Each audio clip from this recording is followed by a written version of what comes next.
Good evening friends, हमारे YouTube channel Ira group academy में आपका स्वागत है। वीडियो स्टार्ट करने से पहले आपसे एक रिक्वेस्ट है कि कृपया हमारे यूट्यूब चैनल को ज़्यादा से ज़्यादा लाइक, शेयर और सब्सक्राइब कीजिए। आइए वीडियो स्टार्ट करते हैं। आज का टॉपिक है सामान्य विज्ञान। दूरी मापने की सबसे बड़ी इकाई पारसेक है। पारसेक का मान 3.08 × 10⁻16 मीटर होता है। समुद्री जहाज की गति का मापन नॉट में किया जाता है। समुद्री जहाज की गति की मापने की इकाई नॉट होती है।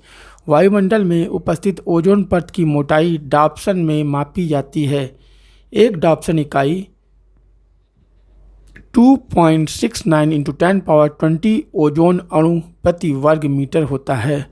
समुद्र के भीतर छिपी हुई वस्तु पनडुब्बी अथवा आइसबर्ग का पता लगाने के लिए सोनार का प्रयोग किया जाता है। सोनार का पूर्ण रूप साउंड नेविगेशन एंड रेंजिंग है। ऑडियोमीटर द्वारा ध्वनि की तीव्रता का मापन किया जाता है। वायु के वेग का मापन एनीमोमीटर द्वारा किया जाता है। वह बल जो परिमाण में अभिकेंद्री बल के बराबर होता है, परंतु जिसकी दिशा अभिकेंद्री बल के विपरीत होता है, अपकेंद्री बल कहलाता है। कपड़ा साफ करने की मशीन, दूध से मक्खन निकालने की मशीन आदि अपकेंद्री बल के सिद्धांत पर कार्य करते हैं। न्यूटन के गति के प्रथम नियम को जड़त्व का नियम भी कहते हैं। न्यूटन के गति के द्वितीय नियम के अनुसार संवेग परिवर्तन की दर बल के अनुक्रमानुपाती होती है तथा उसकी दिशा वही होती है जो बल की होती है। न्यूटन के गति के तृतीय नियम के अनुसार प्रत्येक क्रिया की उसके बराबर तथा विपरीत दिशा में प्रतिक्रिया होती है।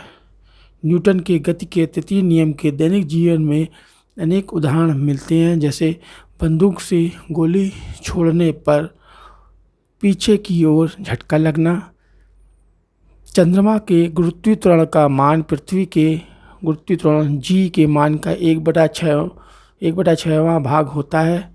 चंद्रमा पर व्यक्त का भार पृथ्वी के भार का 1/6 होता है।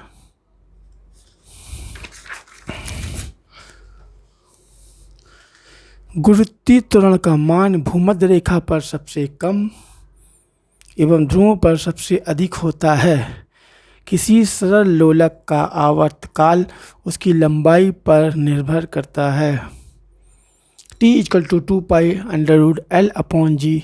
अतः लोलक की लंबाई जितनी अधिक होगी उसका आवर्तकाल भी उतना ही अधिक होगा।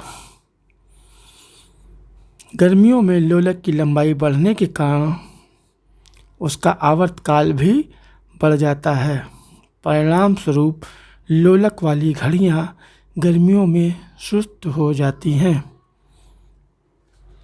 पलायन वेग वह न्यूनतम वेग है जिससे ही किसी पिंड को ऊपर की ओर फेंके जाने पर वह पृथ्वी के गुरुत्वीय क्षेत्र को पार कर जाता है और पृथ्वी पर दोबारा वापस नहीं आता है। पृथ्वी पर पलायन वेग का मान 11.2 किलोमीटर प्रति सेकंड होता है। मिट्टी के तेल का घनत्व पानी से कम होता है, इसीलिए यह पानी पर तैरता रहता है। कभी आप मिट्टी तेल को पानी पर डालिए तो मिट्टी का तेल पानी की ऊपरी सतह पर तैरता रहता है। साबुन के घोल के बुलबुले इसलिए बड़े होते हैं क्योंकि जल में साबुन घुलने पर उसका पृष्ठ तनाव कम हो जाता है।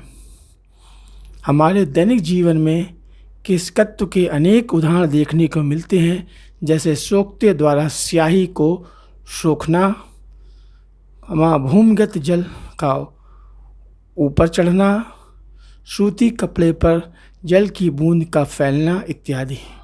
गामा किरणों की खोज बैकुरल ने की थी। एक्स किरणों की खोज विल्हेम रॉन्टजन ने की थी। पराबैंगनी किरणों की खोज रिटर ने की थी। आवर्त किरणों की खोज हर्शेल ने की थी।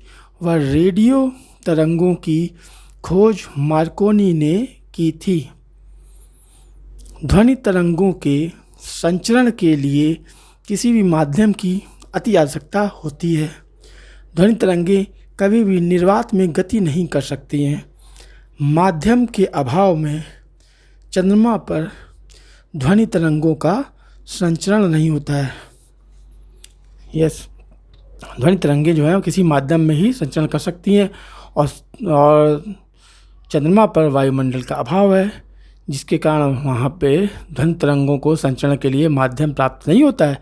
इसीलिए चंद्रमा पर जब कोई दो व्यक्ति एक दूसरे से बात करते हैं तो एक की कही गई बात को दूसरे व्यक्ति को सुनाई नहीं देती है, क्योंकि वहाँ पर माध्यम का अभाव है।